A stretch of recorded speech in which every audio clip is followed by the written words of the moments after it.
So the simple invitation today is a question.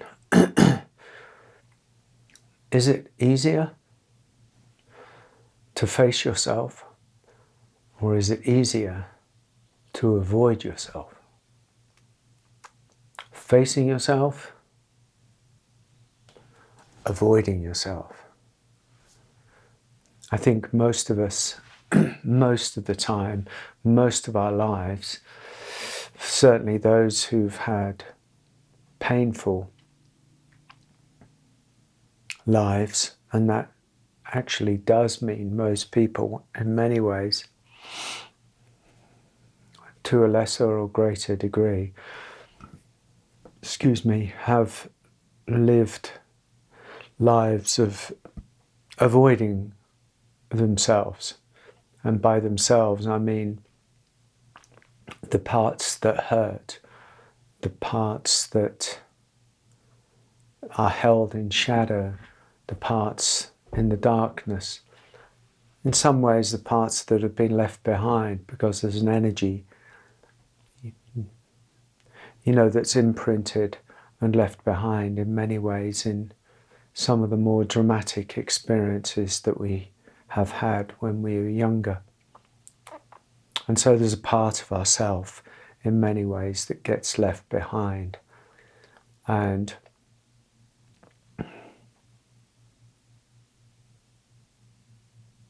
that brings us to pain. And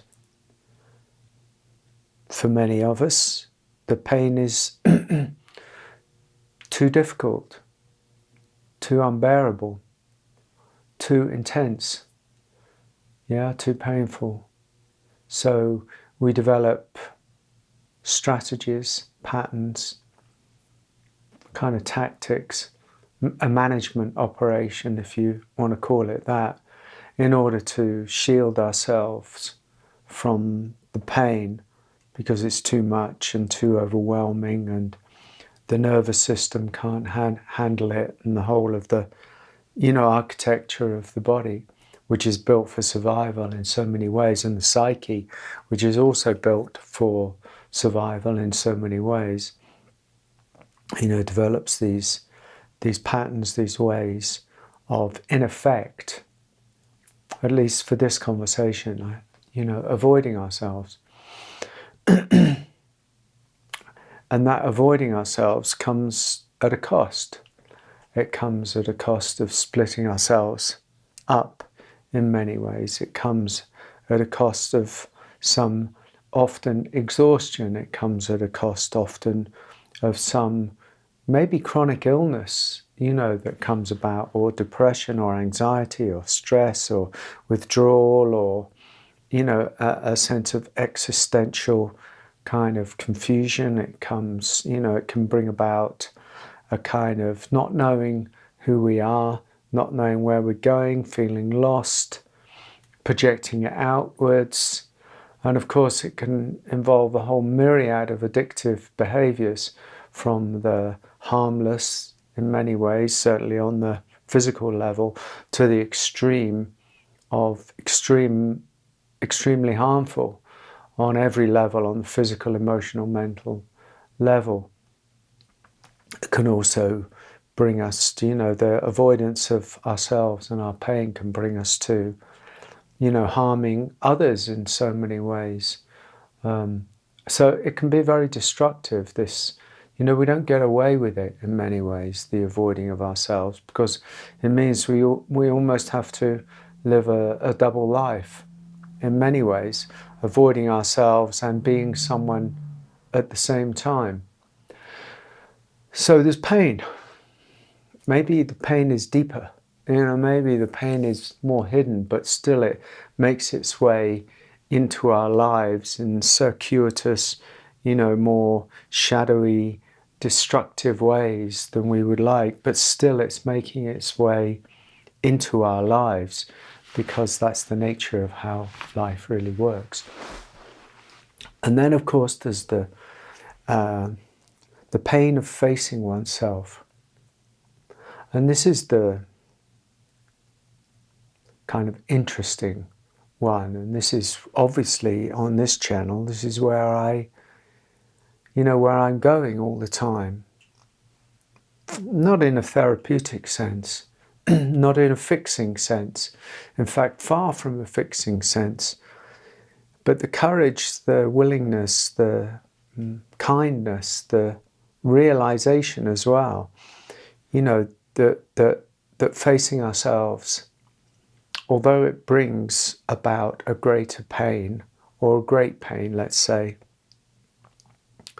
that pain is the pain of release, that pain is the pain of recognition, that pain is the pain ultimately of healing.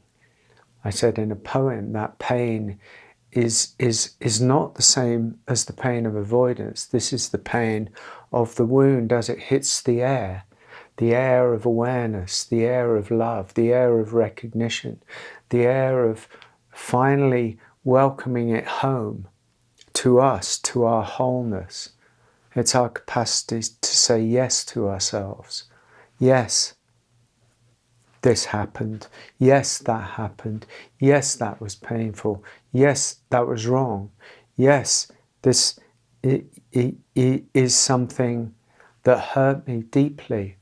But yes, now it's time for that to come home into me, so it becomes a healing force within me rather than a destructive force within me.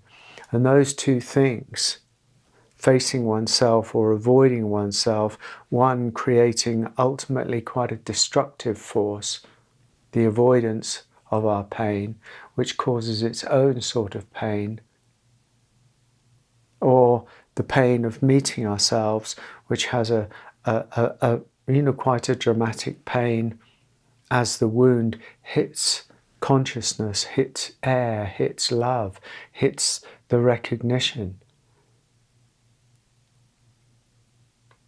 These two types of pain are what we jostle with in many ways. Some try and bypass it by going above it. In the non-dual world, obviously, many, through seeing that the self is an illusion, through seeing that self is a dream, through seeing that all is union, always was union, always will be union, and there is only unity consciousness here, then it's a kind of natural leap, if you like, or step to say, well, this whole human experience doesn't matter because it's not real, which is true on one level, but tends to lead to the bypassing that people talk about a lot. So that's not really what's being talked about here. I'm talking about a very human. I'm trying to talk about a very human, the humanity of our experience, to recognize what's happened, but to also recognize that if we want to come home in some way, shape or form to a deeper experience of unity within ourselves, then the pain of facing oneself is far preferable to the pain of avoiding oneself, because one brings us home and the other one keeps us far away from home, or somewhere hidden around the corner from home, or home is just kind of over there, but there's this big dense cloud or forest of shadows, as I've called it before, a forest of shadows between where we are and where we think we want to go. And we don't want to go through the forest of shadows because it's too scary. And when put like that, it does sound pretty scary. But facing the forest of shadows changes the forest of shadows. Facing ourselves changes something.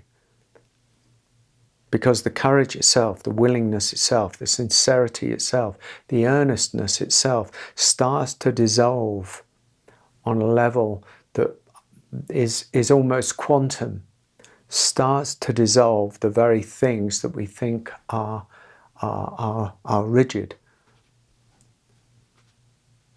That's our power. That's our power. There's an extraordinary power in our turning attention towards, without story, without agenda, without narrative, without intent on outcome, but seeing the willingness to look at ourselves, the willingness to see that forest that seems to have so many shadows, that seems to hold so much, of this sort of, dense darkness. Say, no. It's time, again and again. And that attention itself, this is the point, that attention itself, that willingness itself, that courage, the surrender, the kindness, the brilliance of us starts to already, immediately enter that forest, enter those shadows. And in that entering, something starts to dissolve in it. This is not a mental operation. This is an energetic experience. It's an energetic walking. It's like you're walking from here into it, from the energetic body into it, not from the mind down. Very different thing, and it's very subtle what I'm talking about. But it's true. It absolutely seems to be, a hidden truth, a natural truth, a natural intelligence. So yes, on that level, I would absolutely say that the pain of turning and facing oneself, facing the forest of shadows, bringing one's brilliance, one's intention, if you like, one's willingness and courage to that very seeing, brings pain. But the pain of that is the pain of release. The pain as the wound hits the air. And that is a beautiful thing. Painful, but beautiful. Far preferable. So there we are. I hope that's spoken to you.